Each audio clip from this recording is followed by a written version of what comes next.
Assalamualaikum warahmatullahi wabarakatuh. Hai Sobat KI Channel yang dirahmati oleh Allah, kembali lagi di channel KI Channel, tempatnya berbagi cerita Islami. Di video kali ini kita akan kupas tuntas tentang kisah Nabi Nuh alaihi salam. Jadi siapkan catatanmu dan mari simak bareng-bareng sampai selesai. Jangan lupa like, komen, dan subscribe biar kamu nggak ketinggalan video seru lainnya.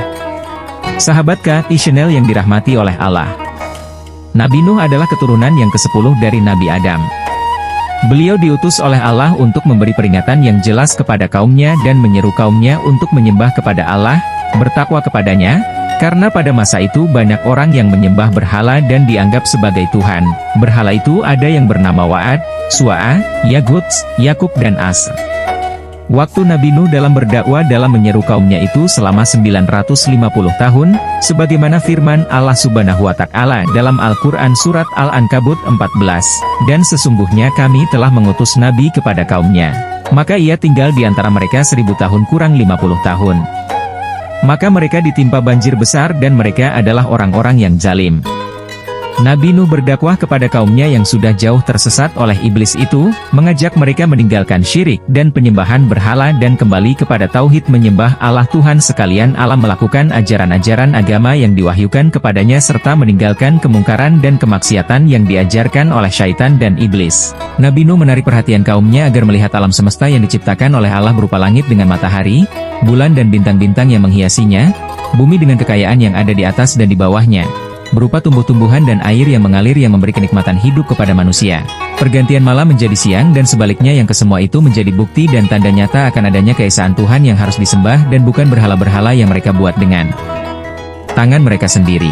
Nabi Nuh berada di tengah-tengah kaumnya selama 950 tahun berdakwah menyampaikan risalah Tuhan, mengajak mereka meninggalkan penyembahan berhala dan kembali menyembah dan beribadah kepada Allah yang Maha Kuasa, memimpin mereka keluar dari jalan yang sesat dan gelap ke jalan yang benar dan terang, mengajar mereka hukum-hukum syariat dan agama yang diwahyukan oleh Allah kepadanya, mengangkat derajat manusia yang tertindas dan lemah ke tingkat yang sesuai dengan fitrah dan kudratnya dan berusaha menghilangkan sifat-sifat sombong dan congkak yang melekat pada para pembesar kaumnya dan mendidik agar mereka berkasih sayang, tolong-menolong di antara sesama manusia.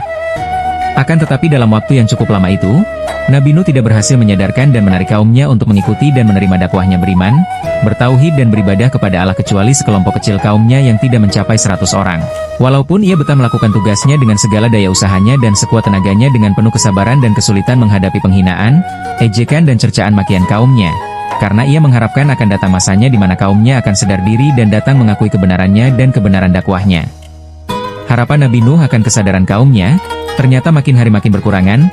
Sinar iman dan takwa tidak akan menembus ke dalam hati mereka yang telah tertutup rapat oleh ajaran dan bisikan iblis. Hal ini sebagaimana firman Allah kepada Nabi Nuh yang berbunyi, sesungguhnya tidak akan ada seorang pun daripada kaumnya mengikutimu dan beriman kecuali mereka yang telah mengikutimu dan beriman lebih dahulu, maka janganlah engkau tersedih hati karena apa yang mereka perbuatkan. Dengan penegasan firman Allah itu, lenyaplah sisa harapan Nabi Nuh dari kaumnya dan habislah kesabarannya lah memohon kepada Allah agar menurunkan azabnya di atas kaumnya yang berkepala batu seraya berseru, Ya Allah, janganlah engkau biarkan seorang pun daripada orang-orang kafir itu hidup dan tinggal di atas bumi ini. Mereka akan berusaha menyesatkan hamba-hamba-Mu. Jangan engkau biarkan mereka tinggal di bumi ini. Sesungguhnya mereka akan melahirkan dan menurunkan seorang anak-anak yang berbuat maksiat dan anak-anak yang kafir seperti mereka. Doa Nabi Nuh dikabulkan oleh Allah dan permohonannya diluluskan dan tidak perlu lagi menghiraukan dan mempersoalkan kaumnya, karena mereka akan menerima hukuman Allah dengan mati tenggelam. Setelah menerima perintah Allah untuk membuat sebuah kapal, segeralah Nabi Nuh mengumpulkan para pengikutnya dan mulai mereka mengumpulkan bahan yang diperlukan untuk maksud tersebut. Kemudian dengan mengambil tempat di luar dan agak jauh dari kota dan keramaiannya, mereka dengan rajin dan tekun bekerja siang dan malam menyelesaikan pembuatan kapal yang dipertahankan untuk banjir bandang yang akan menimpa kaum yang tidak mengikuti Nabi Nuh. Walaupun Nabi Nuh telah menjauhi kota dan masyarakatnya, agar dapat bekerja dengan tenang tanpa gangguan dalam menyelesaikan pembuatan kapalnya, namun ia tidak luput dari ejekan dan cemoohan kaumnya yang kebetulan atau sengaja melalui tempat kerja membuat kapal itu. Mereka mengejek dan mengolok-olok dengan mengatakan, Wahai Nuh, sejak kapan engkau telah menjadi tukang kayu dan pembuat kapal? Bukankah engkau seorang nabi dan rasul menurut pengakuanmu? Kenapa sekarang menjadi seorang tukang kayu dan pembuat kapal? Dan kapal yang kau buat itu di tempat yang jauh dari air. Maksudmu agar bisa ditarik oleh karbau ataukah mengharapkan angin yang akan menarik kapalmu ke laut? Dan lain-lain kata ejekan yang diterima oleh Nabi Nuh dengan sikap dingin dan tersenyum seraya menjawab, Baiklah, tunggu saja saatnya nanti. Jika kamu sekarang mengejek dan mengolok-olok kami, maka akan tibalah masanya kelak bagi kami untuk mengejek kamu dan akan kamu ketahui kelak untuk apa kapal yang kami siapkan ini. Tunggulah saatnya azab dan hukuman Allah menimpa atas diri kamu. Kemudian tercurahlah dari langit dan memancur dari bumi air yang deras dan dahsyat yang dalam sekejap mata telah menjadi banjir besar, yang melanda seluruh kota dan desa, menggenangi daratan yang rendah maupun yang tinggi, sampai mencapai puncak bukit-bukit, sehingga tiada tempat berlindung dari air bah yang dahsyat itu, kecuali kapal Nabi Nuh yang telah terisi penuh dengan para orang mukmin dan pasangan makhluk yang diselamatkan oleh Nabi Nuh atas perintah Allah. Dengan iringan, Bismillahi majraha wa mursaha, berlayarlah kapal Nabi Nuh dengan lajunya menyusun lautan air, menentang angin yang kadang kala lemah lembut dan kadang kala ganas dan ibut.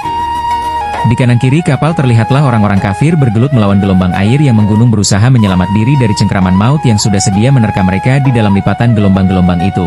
Tatkala Nabi Nuh berada di atas geladak kapal, memperhatikan cuaca dan melihat-lihat orang-orang kafir dari kaumnya sedang bergelimpangan di atas permukaan air, tiba-tiba terlihatlah olehnya tubuh putra sulungnya yang bernama Kanaan, timbul tenggelam dipermainkan oleh gelombang yang tidak menaruh belas kasihan kepada orang-orang yang sedang menerima hukuman Allah itu.